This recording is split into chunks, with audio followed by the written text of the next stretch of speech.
Amados irmãos, a paz do Senhor. Que alegria, não é? Estamos juntos na presença do Senhor. Já lemos e estudamos juntos 1 Coríntios capítulo 7. Que capítulo interessante.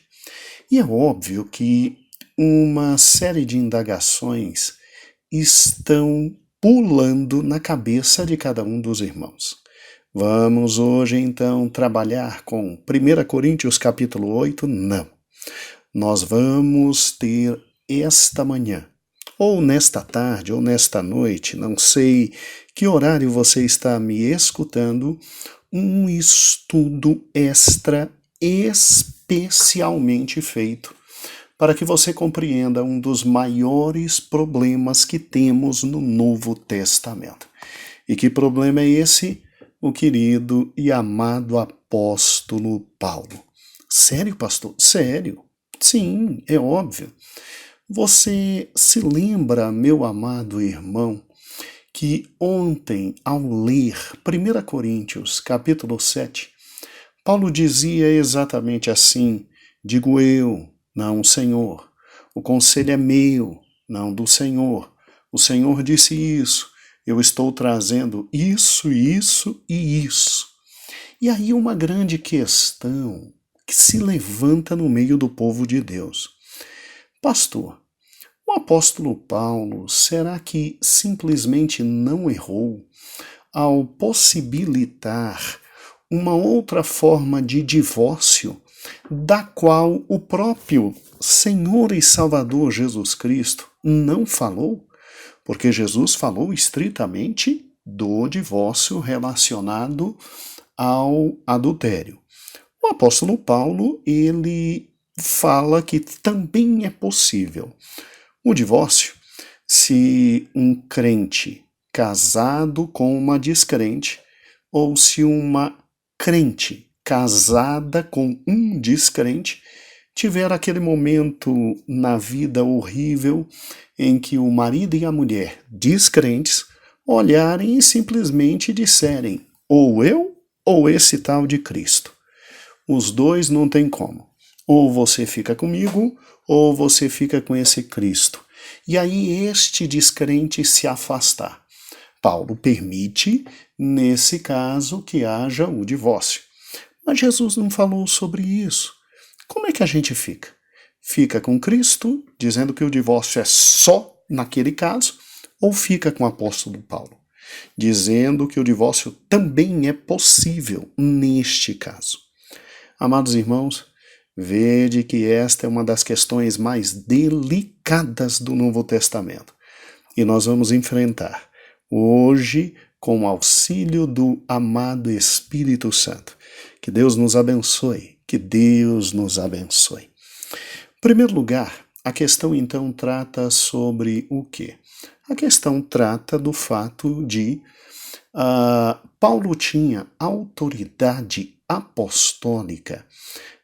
Paulo tinha, obviamente, por parte de Deus, a autoridade de simplesmente continuar e nos trazer verdades espirituais. E que história é essa de apóstolo, autoridade apostólica? Como isso acontece? Muito bem, vamos juntos. Louvamos a Deus pelo seu amor e pela sua graça. Abra por gentileza em João capítulo 16. Aqui você tem Jesus conversando com os discípulos e já preparando os discípulos porque ele teria que deixá-los e voltar ao Pai. Obviamente, ele começa no capítulo 16 dizendo o seguinte: por gentileza, vou falar a vocês e eu espero que vocês não se escandalizem. Por gentileza, eu tenho que deixar cada um de vocês. Tenho que deixar. Agora, eu não quero que o coração de vocês se encha de tristeza. Difícil, né? Completamente difícil. Óbvio que em razão disso, João 16, versículo 6 diz: antes, por isso vos tenho dito, o vosso coração se encheu de tristeza. Todavia digo-vos a verdade, que convém que eu vá. Jesus está dizendo, eu tenho que ir, eu tenho que voltar para o Pai. Porque se eu não for, versículo 7, o Consolador não virá a vós, mas quando eu for, enviarei o Consolador. E quando ele vier, convencerá o mundo do pecado, da justiça e do juízo. E aí, olha que interessante os versículos 9, 10 e 11. Do pecado porque não creem em mim, da justiça porque eu vou para o Pai e não me vereis mais, e do juízo porque já o príncipe deste mundo está julgado. E olha o versículo 12 de João 16. Ainda tenho muito a vos dizer, mas vós não o podeis suportar agora. Então Cristo está dizendo, olha, eu vim, eu cumpri minha missão e quando eu morrer e ressuscitar, eu tenho que voltar ao Pai. Agora, ninguém fique triste, eu vou enviar o Espírito Santo, eu vou enviar um Consolador e ele vai estar convosco. Ele tem toda uma função pré-determinada pelo Pai, que é de convencer o mundo da justiça, do juízo e do pecado. E entendam algo que é fundamental. Eu ainda queria ensinar para vocês uma série de coisas, mas vocês não têm como entender agora e suportar. Daí outra função do Espírito Santo. Daí o versículo 13. Mas quando vier aquele Espírito, o Espírito da verdade, ele vos guiará em toda a verdade, porque ele não falará de si mesmo, mas dirá tudo o que tiver ouvido e vos anunciará o que há de vir. Versículo 14. Então, além do Espírito Santo ensinar o que Jesus queria ensinar, mas os discípulos não tinham condições de receber, o versículo 14 ainda diz, ele me glorificará, porque há de receber do que é meu e vou-lo anunciará. Então, olha que interessante. O Senhor Jesus, ele então promete enviar um outro Consolador, porque ele é o Consolador. E o outro Consolador é o Espírito Santo. E uma das funções do Espírito Santo era continuar a obra que Cristo iniciou de instrução sobre as verdades espirituais, de ensino sobre as verdades espirituais. E ele ficaria com os discípulos até o retorno de Cristo. Esse é o motivo porque em João 14, vá agora para João 14, versículo 16 diz assim, e eu rogarei ao Pai, e ele vos dará outro Consolador, para que fique convosco para sempre. E aí, versículo 17, o Espírito da verdade que o mundo não pode receber, porque não o vê nem o conhece, mas vós o conheceis, ele habita convosco e está em vós. Não vos deixarei órfãos, voltarei para vós. Voltarei para vós. Então aqui nós temos uma primeira grande verdade espiritual. Nós temos a verdade de que Cristo disse que tudo o que ele tinha que fazer, ele fez. Mas uma série de verdades espirituais que ele queria nos trazer, naquele momento histórico, os discípulos não tinham condições de recebê-las todas. E aí, quem iria anunciar todas estas verdades e lembrar todas as verdades que o próprio Cristo tinha anunciado seria o Consolador, o Espírito Santo. Muito bem, entendido isso, é óbvio que o Espírito Santo iria usar uns apóstolos para esta continuidade doutrinária e de ensinamento da igreja. O Espírito Santo iria instruir os apóstolos e os apóstolos iriam instruir a igreja, e é por isso que nós somos fundamentados em Cristo, que é a pedra angular, e na doutrina dos apóstolos. É por isso, amados irmãos, que não existe hoje mais apóstolo, porque apóstolo, enquanto cargo que era predestinado e era destinado à igreja, é o conjunto daqueles homens que acompanharam Cristo desde o início, que ouviram Cristo, que receberam o Espírito Santo naquele momento, para trazer as verdades eternas de Deus. E quando Jesus, em Apocalipse, diz, encerra e fecha o livro, ele estava simplesmente dizendo, tudo o que eu queria dizer, eu já disse pessoalmente e por intermédio dos meus queridos apóstolos. Por isso que hoje não existe mais apóstolo no sentido primeiro da palavra. No sentido primeiro da palavra. Porque senão, a palavra de Deus não estaria completa. Ela teria a possibilidade, a viabilidade de ser complementada ainda nos dias de hoje pelos, entre aspas, apóstolos. Muito bem. Onde Paulo entra em tudo isso? Paulo foi o último dos apóstolos. Sério, pastor? Sim. Por gentileza, abra em Atos capítulo 9. Em Atos capítulo 9, nós temos o querido médico, o amado evangelista Lucas, escrevendo sobre a conversão de Paulo. E nós sabemos como tudo aconteceu. Ele ia com carta do Sinédrio para, entre aspas, botar para quebrar, ali na cidade de Damasco, onde o cristianismo estava crescendo, e ele ia para arrebentar uns cristãos. E no meio do caminho, ele simplesmente é surpreendido pelo encontro com o Senhor Jesus. E o texto diz exatamente assim a partir do versículo 3º. E indo no caminho, aconteceu que chegando perto de Damasco, subitamente cercou um resplendor de luz do céu. E caindo em terra, ouviu uma voz que lhe dizia, Saulo, Saulo, por que me persegues? E ele disse, quem és, Senhor? E disse o Senhor, eu sou Jesus a quem tu persegues. Duro é para ti recalcitrar contra os aguilhões. E ele, tremendo e atônito, disse, Senhor, que queres que eu faça? E ele disse, levanta-te, entra na cidade e lá te será dito o que convém fazer. Aqui Paulo começa e tem a sua experiência de conversão. Realmente, para converter Paulo, só por esse método realmente.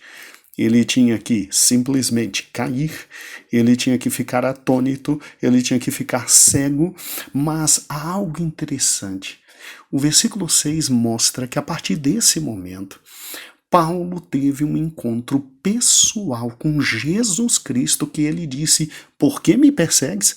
Na verdade, ele perseguia a igreja e Jesus Cristo diz, por que me persegues? E a partir desse momento, Paulo começa a ser absolutamente direcionado pelo Espírito Santo. A partir desse momento, Paulo começa a claramente ouvir a voz de Cristo e simplesmente seguir à risca a voz de Cristo. Por isso ele se levanta, ele entra na cidade e ele faz como Cristo determinou que ele fizesse. A voz de Cristo então se torna perfeitamente audível a Paulo. E olha que interessante o versículo 12, porque a palavra continua dizendo que o apóstolo Paulo então ele fica 3 dias sem ver, sem comer, sem beber, somente orando, e Deus vai a Ananias, simplesmente diz, vai, levanta-te, vai à rua direita, chega na casa de Judas e ora por um homem chamado Saulo de Tarso. É óbvio que o pobre coitado do Ananias, tadinho, ficou desesperado, mas o próprio Cristo disse no versículo 12, é o que é interessante, e numa visão ele viu que entrava um homem chamado Ananias e punha sobre ele a mão para que tornasse a ver. Então, Cristo, além de começar a falar com Paulo e tornar sua voz audível, Cristo começou a dar visões a ele. E ocorreu exatamente. Tanto é que simplesmente Ananias chegou e entrou, e no versículo 13, 14, simplesmente Ananias fala, se apresenta, versículo 17, ele impõe as mãos e Saulo voltou a ver. E interessante, né? Deus simplesmente fala a Ananias no versículo 15 de Atos 9. Vai, porque este é para mim vaso escolhido para levar meu nome diante dos gentios, dos reis e dos filhos de Israel. Tem gente que diz que Paulo é somente o apóstolo dos gentios. Não, irmãos. Paulo é apóstolo de toda a igreja. Veja que ele era vaso escolhido para levar o nome do Senhor aos gentios, aos reis e aos filhos de Israel. Então preste atenção. Desse momento histórico, nós podemos ver que Paulo simplesmente teve e começou a ter acesso direto à voz de Deus. Deus também lhe falava em visões e absolutamente separado para uma grande obra na parte do Senhor Jesus. Agora vá comigo para Atos capítulo 22. Em Atos capítulo 22, Paulo está em sua defesa ali em Jerusalém. E o que é interessante é que simplesmente, depois que ele conta a história inteira que aconteceu lá em Atos capítulo 9, no versículo 14 ele narra um fato que não está em Atos 9. Porque aqui é Paulo falando. Atos 9, quem está descrevendo é o querido evangelista Lucas, o médico amado. E no versículo 14 ele fala de algo que ele ouve de Ananias e algo muito interessante. Olha que interessante, a partir do versículo 13. Vindo ter comigo e apresentando-se, disse-me: Saulo, irmão, recobra a vista, e na mesma hora eu vi. E ele disse, aí Paulo fala o que não está em Atos 9, porque Atos 9 é o evangelista descrevendo os fatos. E ele disse, Paulo dizendo: o Deus de nossos pais de antemão te designou para que conheças a sua vontade, vejas ao justo e ouças a voz da sua boca, porque hás de ser testemunha para com todos os homens do que tens visto e ouvido. Você entendeu o que está aqui? Paulo, completamente separado de todos, Deus tinha determinado a ele, e Ananias disse a ele: você vai ter acesso direto a Cristo, você vai ver Cristo, você vai ouvir a voz de Cristo, e é para anunciar exatamente o que Cristo vai te passar. Irmãos, o que é isso?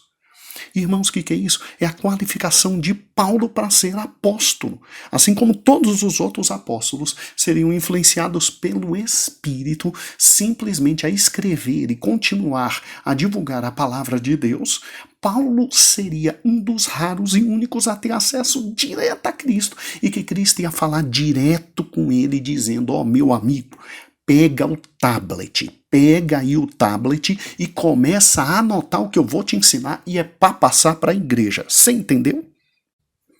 Em Atos 26, um outro fato fantástico sobre Paulo existe. Atos 26, você tem exatamente a defesa de Paulo perante Agripa, né? O rei. E olha que interessante, ele fala de um detalhe que não está lá em Atos 9. Não está em Atos 9, por quê? Porque quem descreve exatamente, meu amado irmão, tudo que está sobre Atos 9 é quem? É o nosso querido e amado irmão Lucas. Então ele descreve do que ele se lembrava e o que o Espírito permitiu.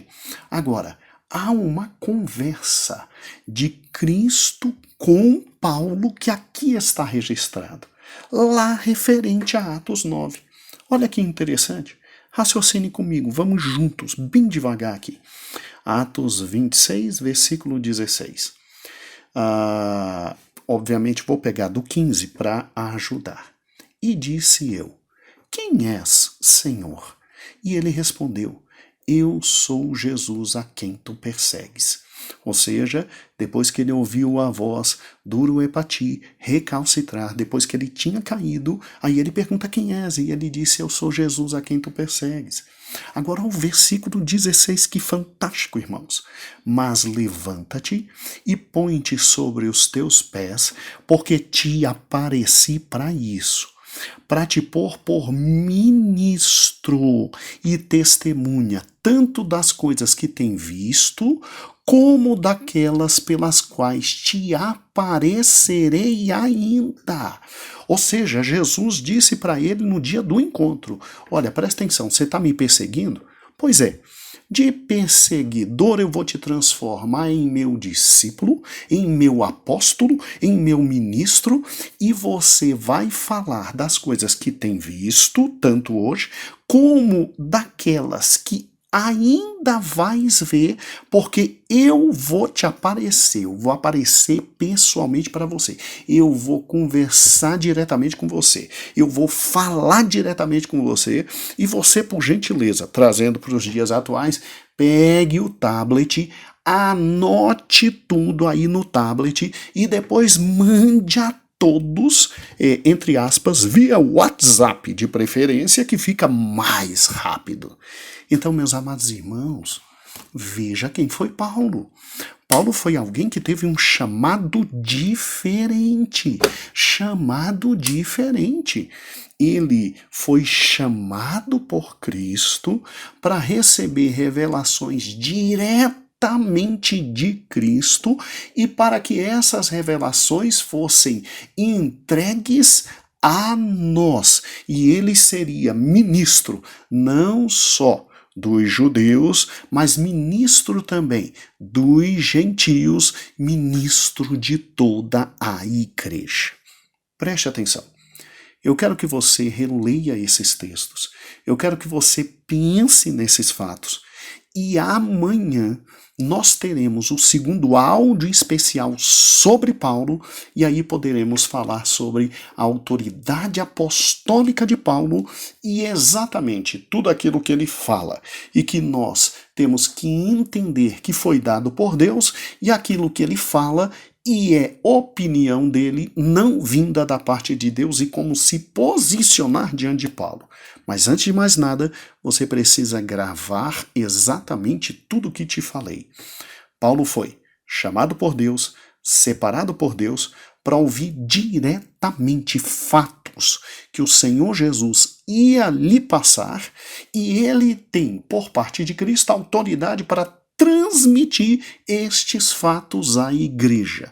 Daí ele ser o último dos apóstolos. O último dos apóstolos.